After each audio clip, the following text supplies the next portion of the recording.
are in listen-only mode. Perfect. Corey, why don't we turn it over to you to start it off?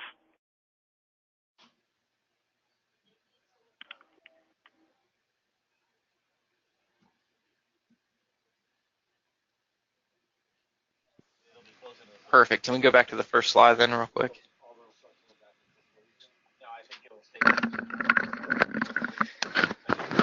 Excellent.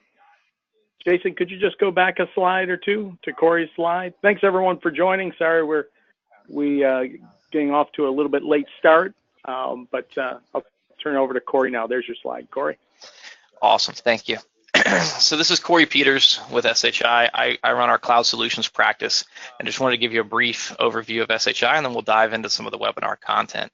So SHI is a leading technology solution provider. We have 7 solution practices, including data center, networking, security, and cloud, just to name a few of them. And with those 7 solution practices, we believe we have the broadest portfolio in the IT industry, and that includes a full portfolio of services and products to help customers select, deploy, and manage cloud solutions. So I want everyone today to really just take away a couple things for this webinar. One, how can SHI help you on your cloud journey? And then 2, hopefully you learn something as we go through the training today, and I'm sure that you will.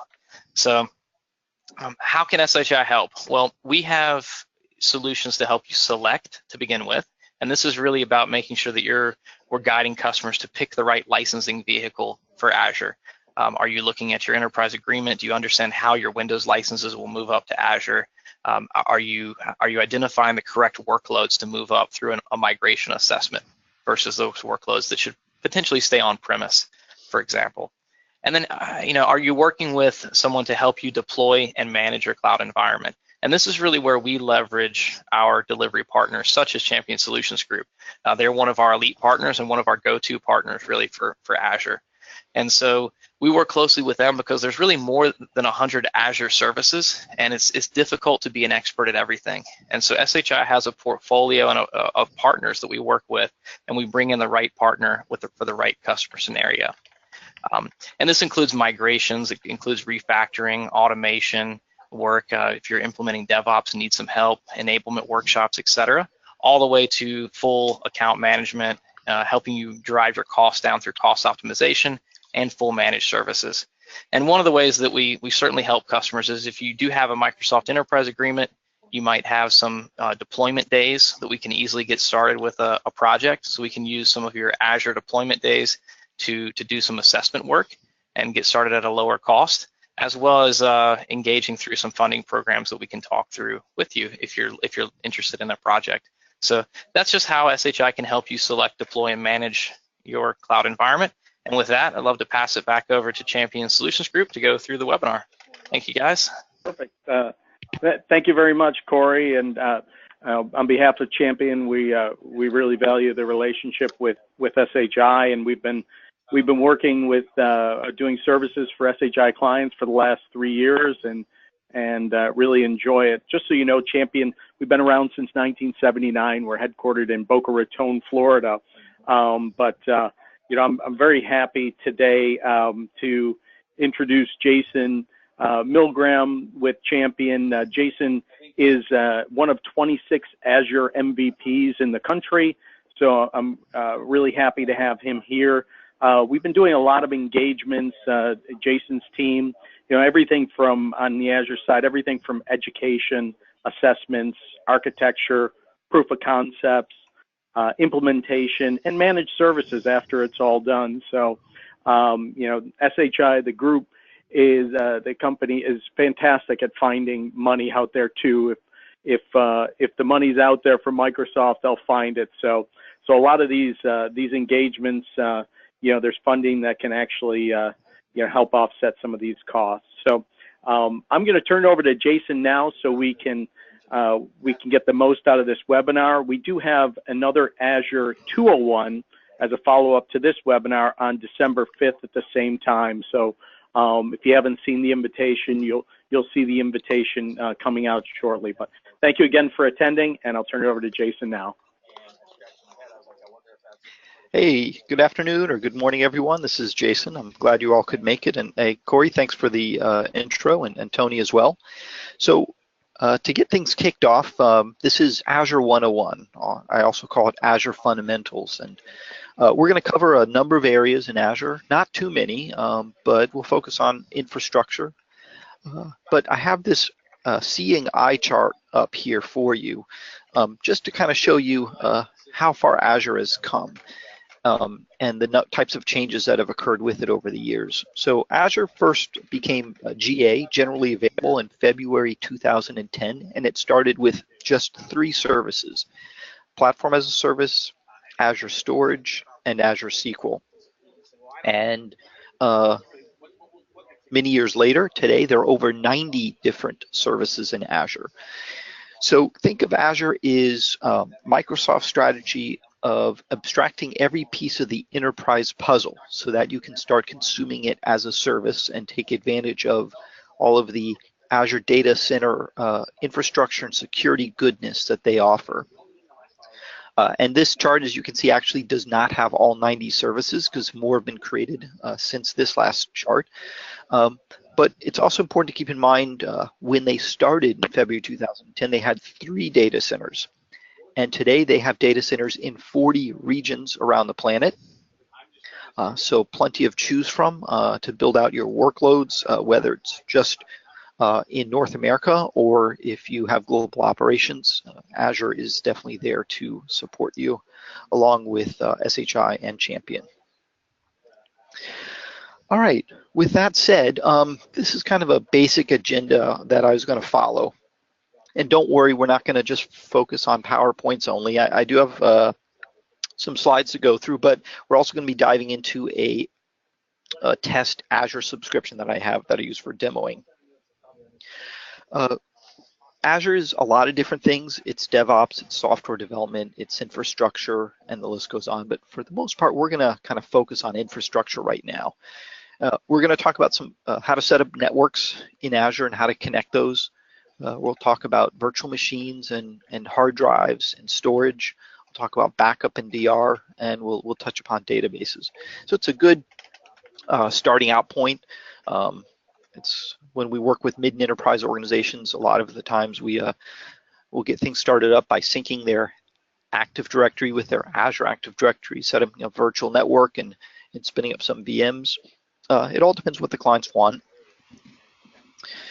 But with that said, let's go ahead and look at a kind of a basic network diagram.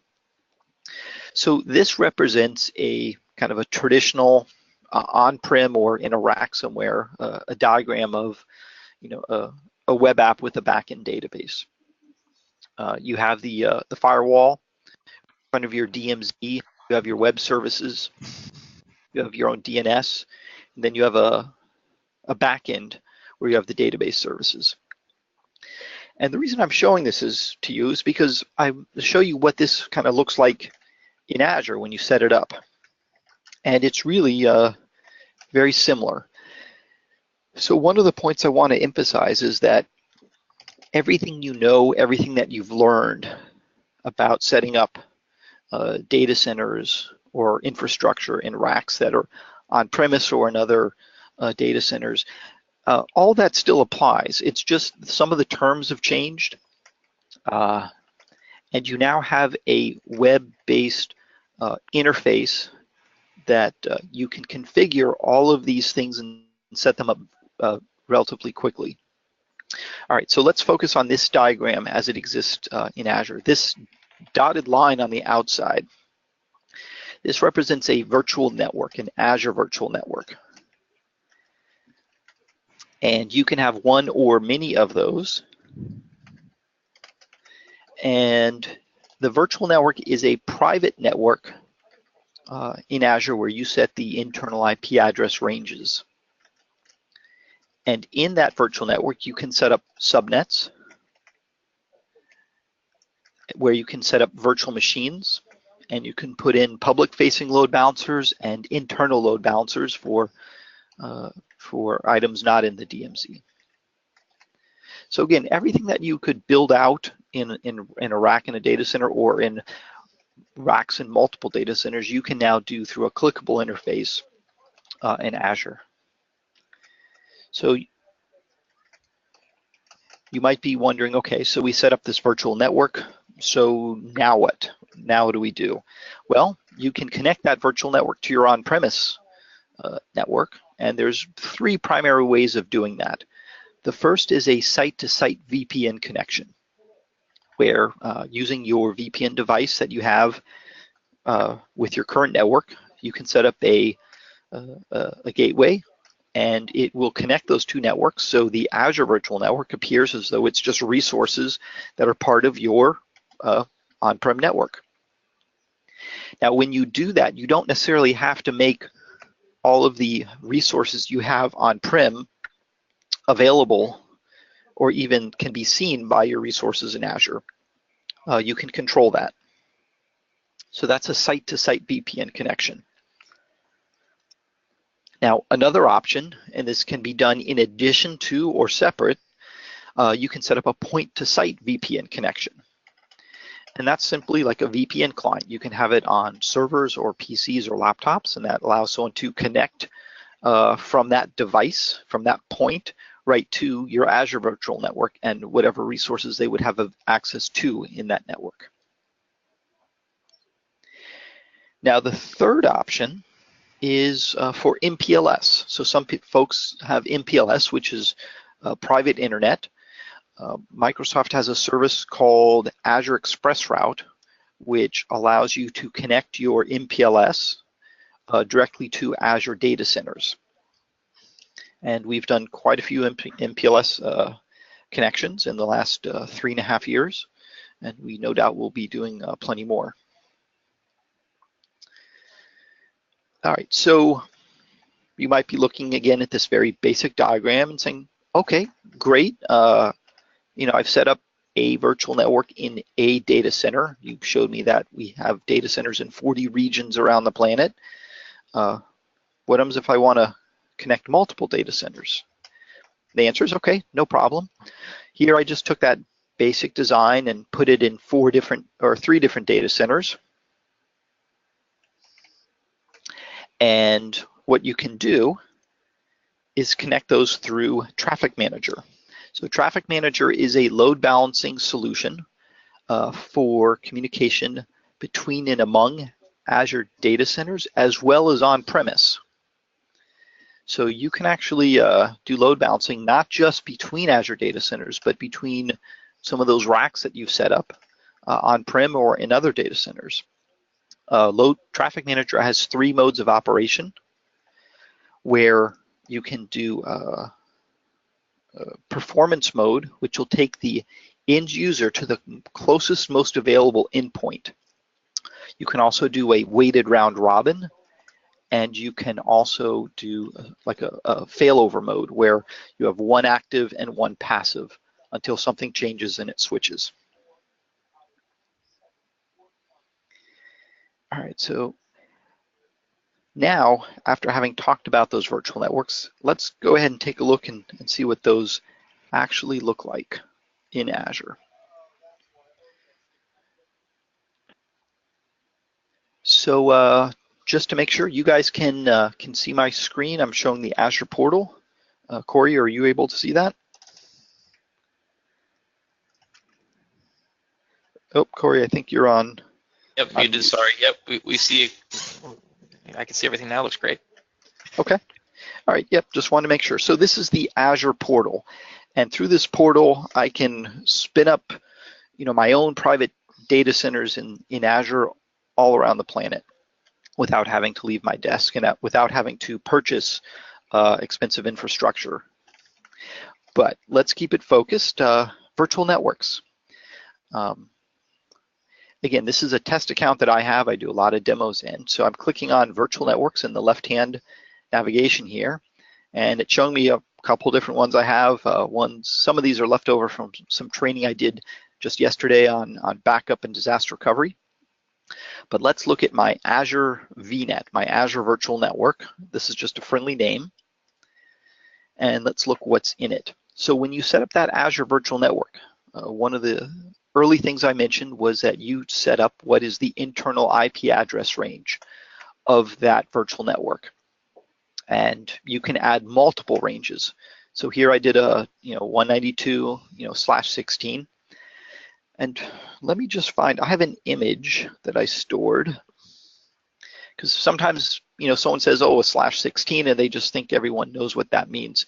So when you create an IP address range and you do a slash, that number that follows it determines how many IP addresses are part of that range. So you can hear a /16 is the largest, it's 65,000.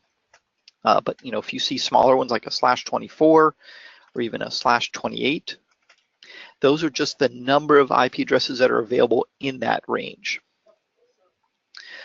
So here I have the default, the biggest range there is for this particular one. I could add more. Now in this virtual network, I can then look at my subnets. And subnets makes perfect sense if you're not into traditional networking. If you're in traditional networking, you might be thinking, these terms, they make sense, but they're kind of being used a little differently than I'm used to. So let me address subnets. The address space is the internal IP address ranges that are available inside the virtual network, and the subnet in Azure terms allows you to create subdivisions of that network and give them a friendly name, give them their own range inside of the bigger range. Remember that the full range I had was a /16, and these I did /24s, which are smaller subsets of the 65,000. And I called one subnet a front end and another a back end. And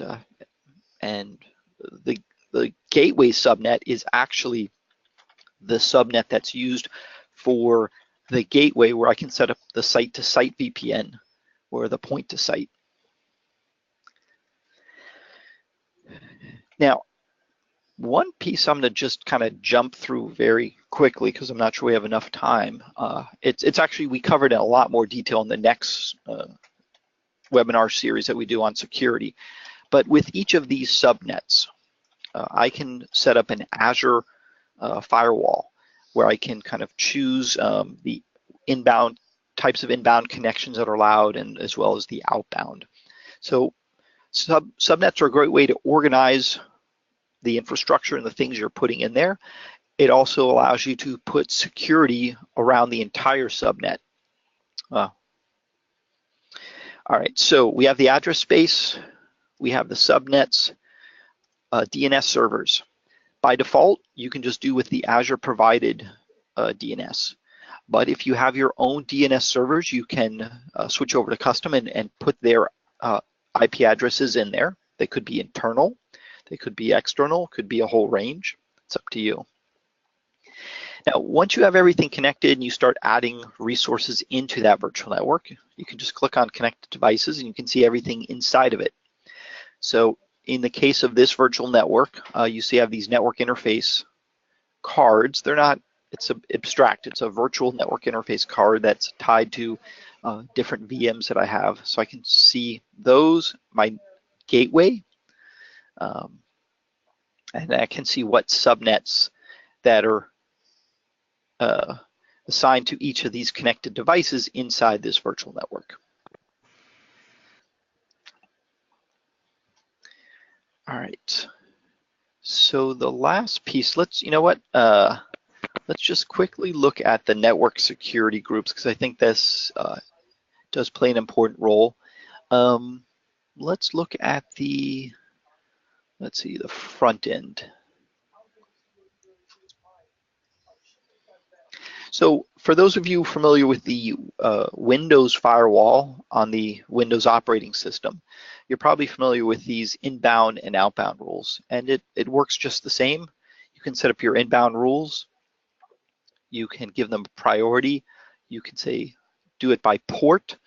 There's other ways you can set it up by protocol. What's the source? Can it be anything, meaning it's public, or is it just devices inside your virtual network? And there are other options too. And you can assign a network security group directly to a subnet, you can also sign it directly to a network interface, a card tied to a virtual machine as well. All right, so with that, I think it's good to talk about virtual machines. And again, this is just a test environment I have. One of our corporate subscriptions has like over 200 resources in it. So my test subscription here is a bit smaller. Now I would ask everyone to kind of raise their hand who's actually built out a virtual machine in Azure. I don't think I can successfully do that right now, but I'm gonna quickly create one. So for those of you who haven't, you can see how it's done. So I selected virtual machines in the left-hand navigation. It shows me the virtual machines I've already created in this particular subscription. I clicked on add. It's gonna give me a bunch of templates that have been pre-created. I can also create my own personal VM templates that I can choose to spin up an instance of. I can do a search, but in this case, I'm just gonna do a quick Windows server. I'll choose 2016 data center. Always use Resource Manager. Classic is tied to the older Azure portal, and you want everything in Resource Manager now. So I'm selecting create, and then it takes me to my configurable options. And this is one of the great things about Azure is just keep in mind, it's a web-based clickable interface where you can configure every part of a traditional data center, down to very impressive levels of security that probably could even surpass a lot of what a lot of companies have on premise now. So I have steps 1 through 4 to create a virtual machine. I give it a name. I choose the disk type, solid state or traditional hard drives. Give it a name, my local admin password tied to subscription. Resource groups are good because it allows you to kind of group resources together. So let's say I'm spinning up a new WordPress environment, which is going to have a web server, a backend MySQL server, its own virtual network. I could put all those resources in a particular resource group called, WordPress. And it just it's like a tag. There are other things you can do with it, but that's essentially a quick overview of resource groups. Choose the location. This is what data center that you wanted to spin this up in. And as you can see, you can pretty much circle the planet. Now, after you do that, you choose a size. So rather than stepping through the rest of these, I want to show you what is one of my favorite websites, azure.com, which will take you to azure.microsoft.com. And up here in the navigation, if you click on products and select the category, in this case compute, then select the subcategory, virtual machines.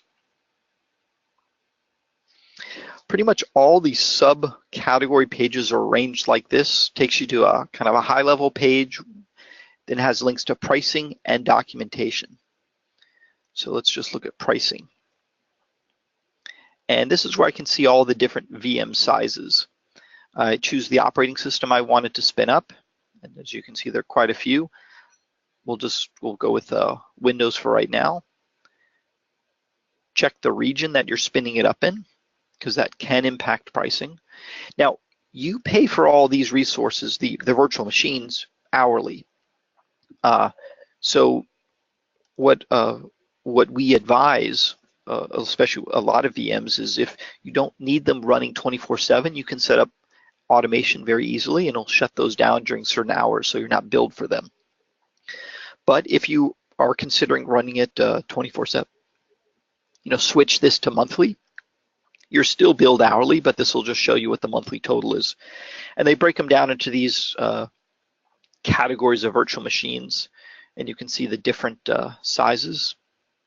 So, example, the AV2 standard, 2 cores, 4 gigs of RAM, 101 a month.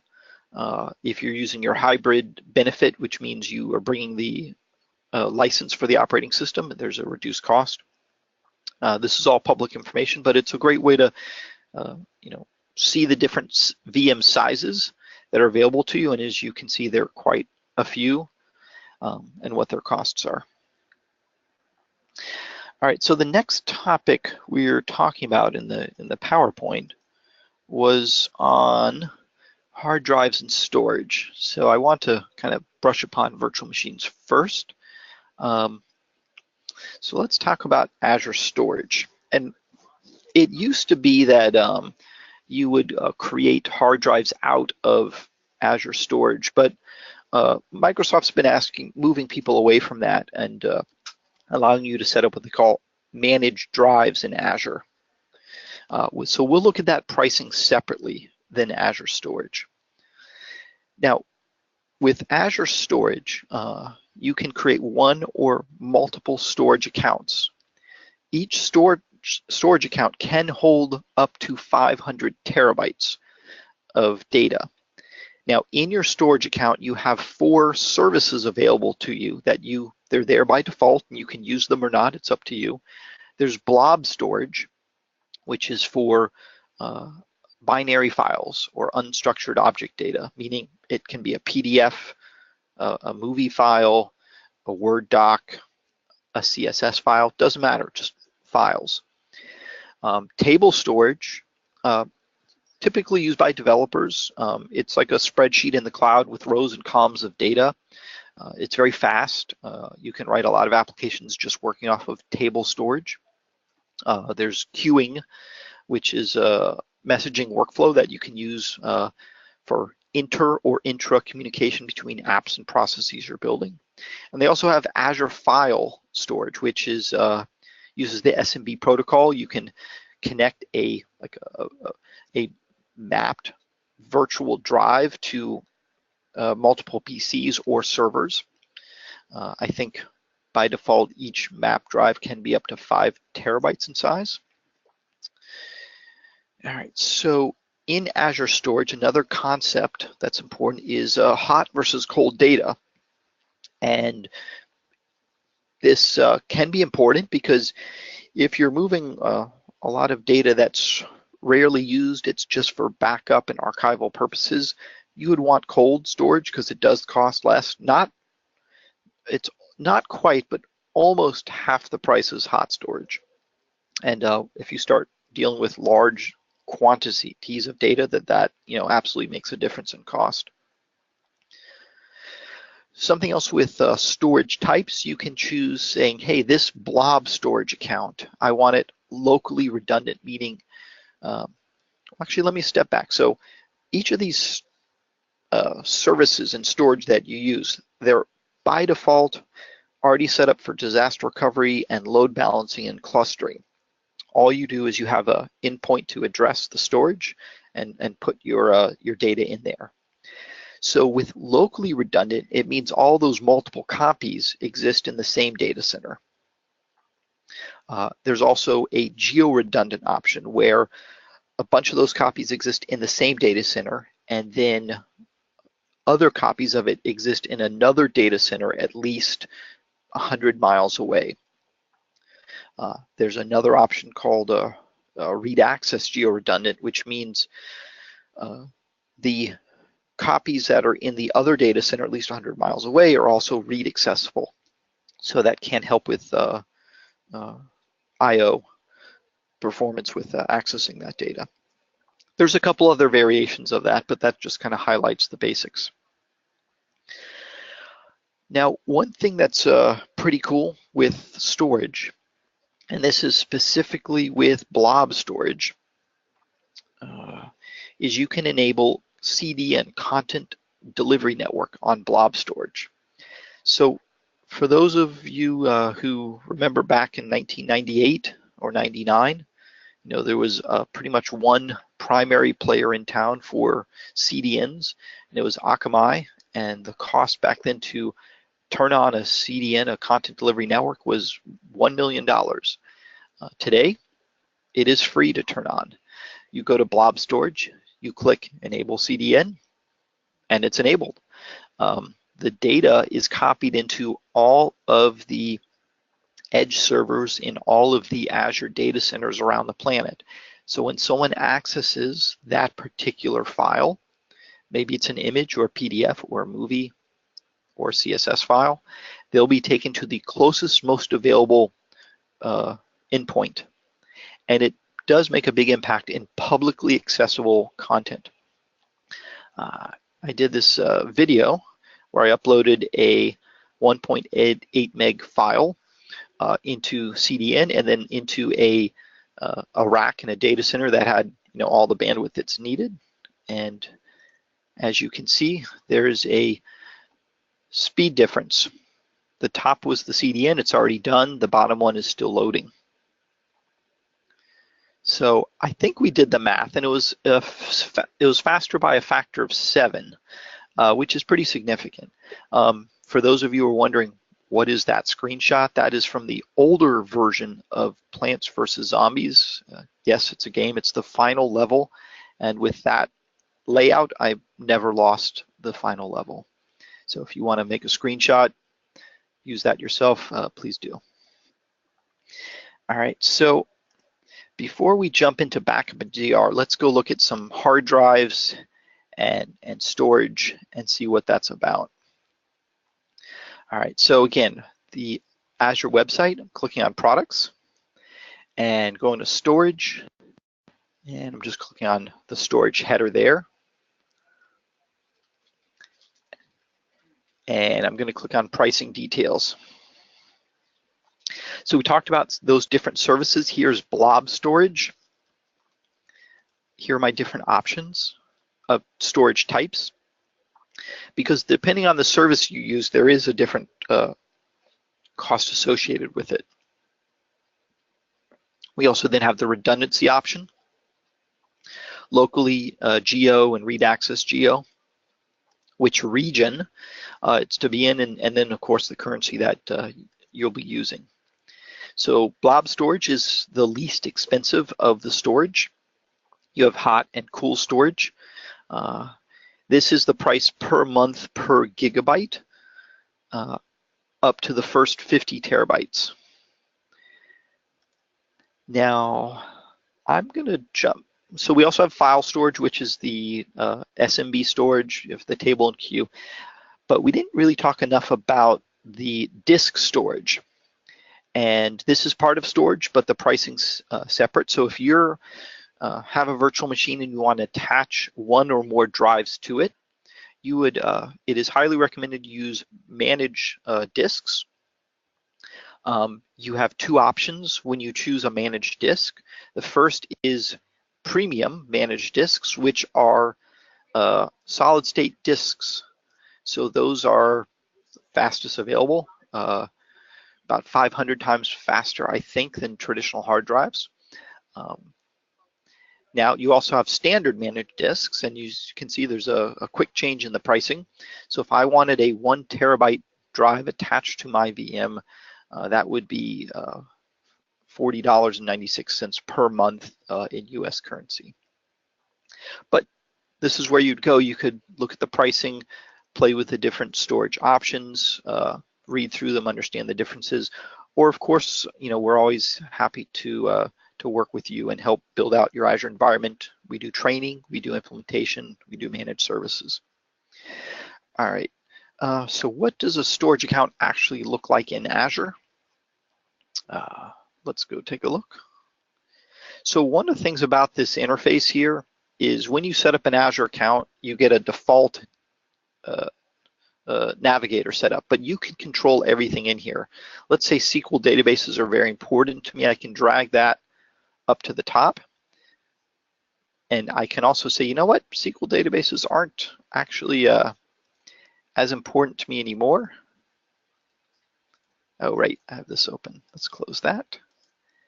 And I want to unpin it. Now, if you don't see any items in navigation here, you can slide down to more services. And here you have a basic filter. You can start typing what you're looking for. In this case, storage accounts. You can also, without typing, see and scroll through all the different services that are available. And let's say you come across, data lake storage. And I say, you know what, I use that a lot. I want it in my navigation. I just click on that star and it's now available to me, and I can move it up right above cognitive services if I want. All right, so that's just some little tips on managing the Azure navigation. All right, so storage accounts. In this test account that I have, you can see I have a bunch of storage accounts. It's not hard to create one. You just click on Add, give it a friendly name. You would use Resource Manager, never use Classic. What am I going to use this for? In this case, general purpose as opposed to blob only. Performance, standard versus premium. This is meaning SSD or standard. The replication options. You have zone redundant, locally redundant, geo, and read access. Choose the resource group that it's in. You can always use an existing resource group. Choose the region and just click create and you're off and running. All right, so now let's talk about backup and DR. Do have 2 slides on that, and then the actual real life examples. Backup. You can enable this. There's actually 3 kinds. Well, there's actually 4 kinds of Azure backup now. It's not expensive to set up. You pay per instance that's being backed up. You could do this for laptops, PCs, servers. You pay per instance that's protected plus the storage that's consumed. It's very easy to set up. You can do file and folder level backups on a PC or a server. You can also do entire backups of a server itself. You can do backups of volumes of hard drives. And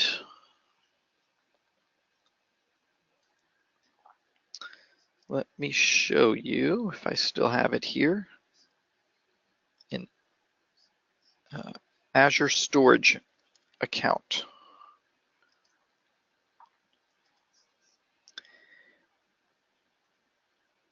All right, so I'm launching it on my other screen, and I just dragged it onto the monitor just because I'm running a local app. I just want to make sure everyone can see the screen. You should be able to see my Microsoft Azure Backup Agent.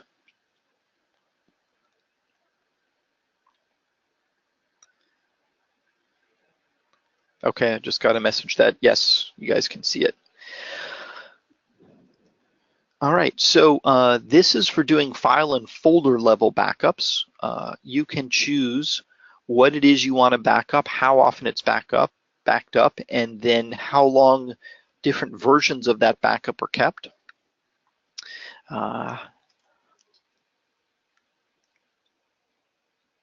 Let's go ahead and create one right now. So first, I'm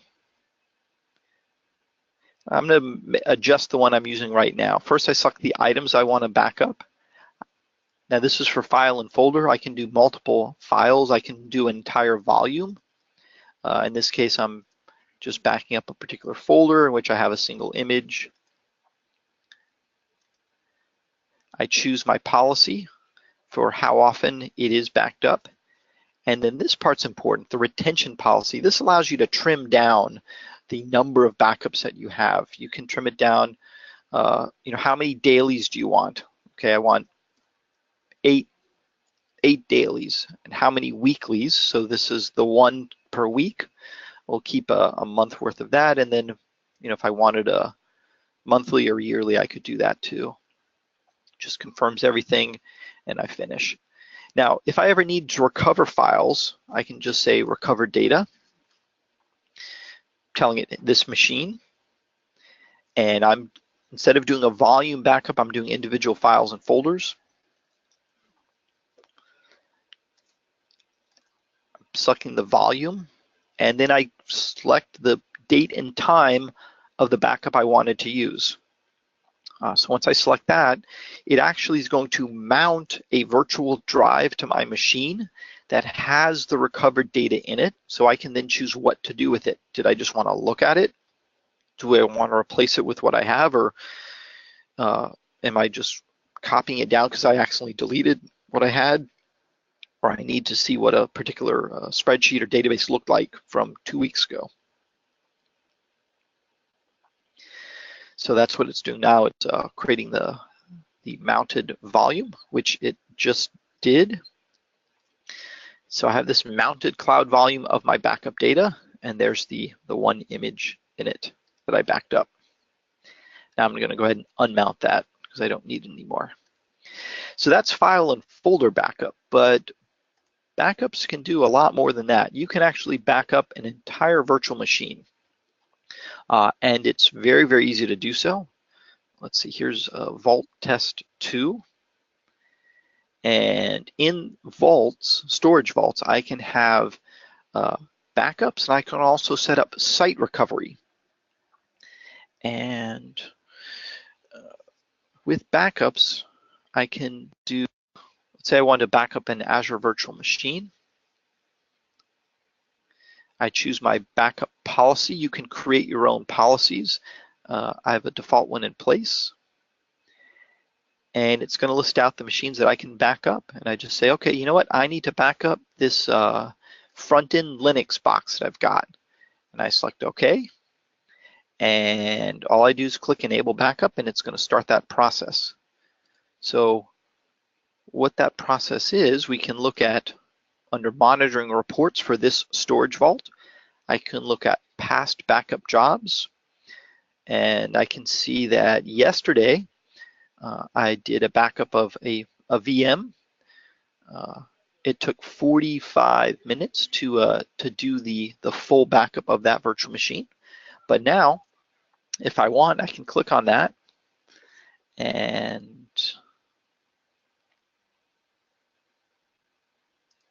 actually I clicked on the wrong interface. So that's for monitoring. So if I want to do a recovery, I would scroll down to Protected Items. I'd look at my available backups. I'd say, oh, I have a virtual machine here.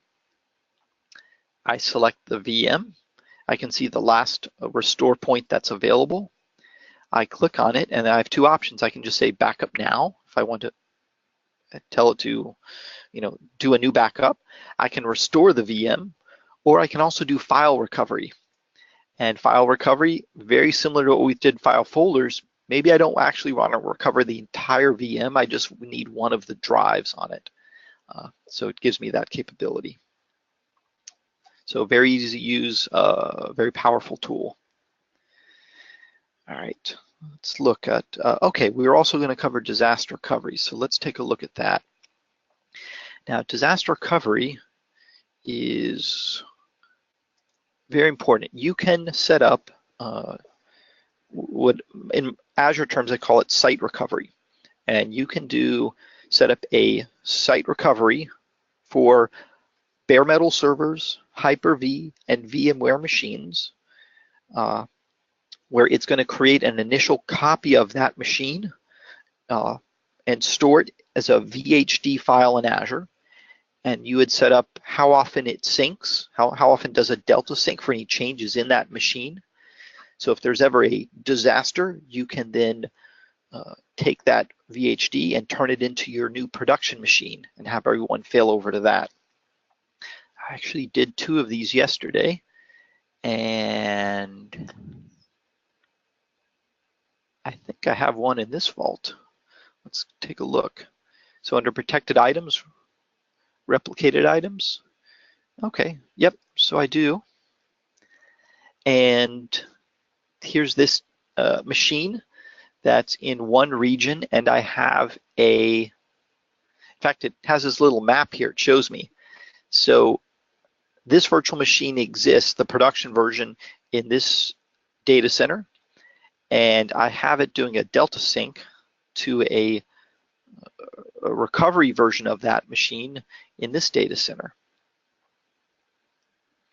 And it's very easy to set that with Azure VMs. You can do it with on-premise, again, for Hyper-V, Bare Metal, and VMware. you have to set up a server on premise or spin up a VM to orchestrate the initial synchronization and the data sync and the caching that's needed. You can control how much bandwidth is used during those syncs, the dates and times, and the amount of bandwidth it's allowed to use. So a great tool there. Oh, and you're probably wondering, how much does that cost? So again, best place to go: products, storage, backup, pricing. Scroll down. Here it's by instance for the Azure backup. And if you want site recovery, products, storage, site recovery, pricing. There. So if you do site recovery to Azure, it's $25 a month per instance that's protected. So very inexpensive and relatively easy to do, to actually have a real functional disaster recovery plan in place for machines that you're running. All right, so the last piece I think we're going to talk about briefly were databases. All right, so earlier I mentioned Azure SQL, which was one of the original 3 services that Azure started with. If you use SQL Server, you're probably going to love Azure SQL, because you don't have to worry about the server anymore. You can spin up an Azure database, and you're just focused on that database. And that database is tri-replicated. You don't pay for a SQL license. That database, there's 3 copies existing in the same data center that are replicated, load balanced. So it's all built right in. You can do a per database option, or you can do what they call elastic databases, and I'll show you what the cost difference is. Azure SQL comes with a 99.99 SLA. And you use it just as you would any other SQL database. SQL Management Studio, you connect to your database and do all the normal things. There are occasions, depending on how the database is written, sometimes there's some changes that are needed. It all depends. It's something we can do a very quick look at and say, yep, you need to maybe merge 2 tables, or no, this is perfectly fine. It's very easy to set up. Now, SQL is not the only thing you can run in Azure. They have Cosmos DB, which is a NoSQL as a service. It's like the CDN, it's around the planet. You have a global scale version of that, and it's entirely running on solid state disks. So it's blazingly fast. Now, they've also added other databases as a service. So we have Azure SQL. You now have MySQL as a service. You also have PostgreSQL as a service. Now, of course, you can also spin up virtual machines and run whatever you want. We actually have some VMs that are running MySQL. We also have some other solutions that are using MySQL as a service. It all depends on what your needs are, what you're comfortable with, what makes sense for you. All right, so I believe we had an hour, and we're rubbing up against the last couple of minutes. So I'll use this time to just take a quick breath and turn it back over to Corey to say a few words. Hi, Jason. This is Tony. We can close off now. I just want to let everybody know. First off, thank you for staying on. It looks like most of the people stayed on, and we apologize about the late start. But we will be sending out a recording to this in case you wanted to share or watch it again or share it with anyone on your teams. And we also look forward to you seeing you again on December 5th. If you have any questions in the meantime, or if you'd like to schedule a call with Jason to talk a little bit more about your individual needs, we could certainly do that. I would just say reach out to your SHI representative, and they'll schedule a call with myself and Jason. and we can talk about whatever you'd like to talk about with relation to Azure. But again, I wanted to thank you for your time, and we hope it was useful. Jason, anything else before we end it off? Well, yeah, I'll just echo that. Thank you all for attending. Hope the Azure Fundamentals 101 was useful, helpful to you. Definitely hope you can make the Azure Security training seminar. We get into some more specific details and how to set up and monitor security. So again, yeah, thanks for joining us.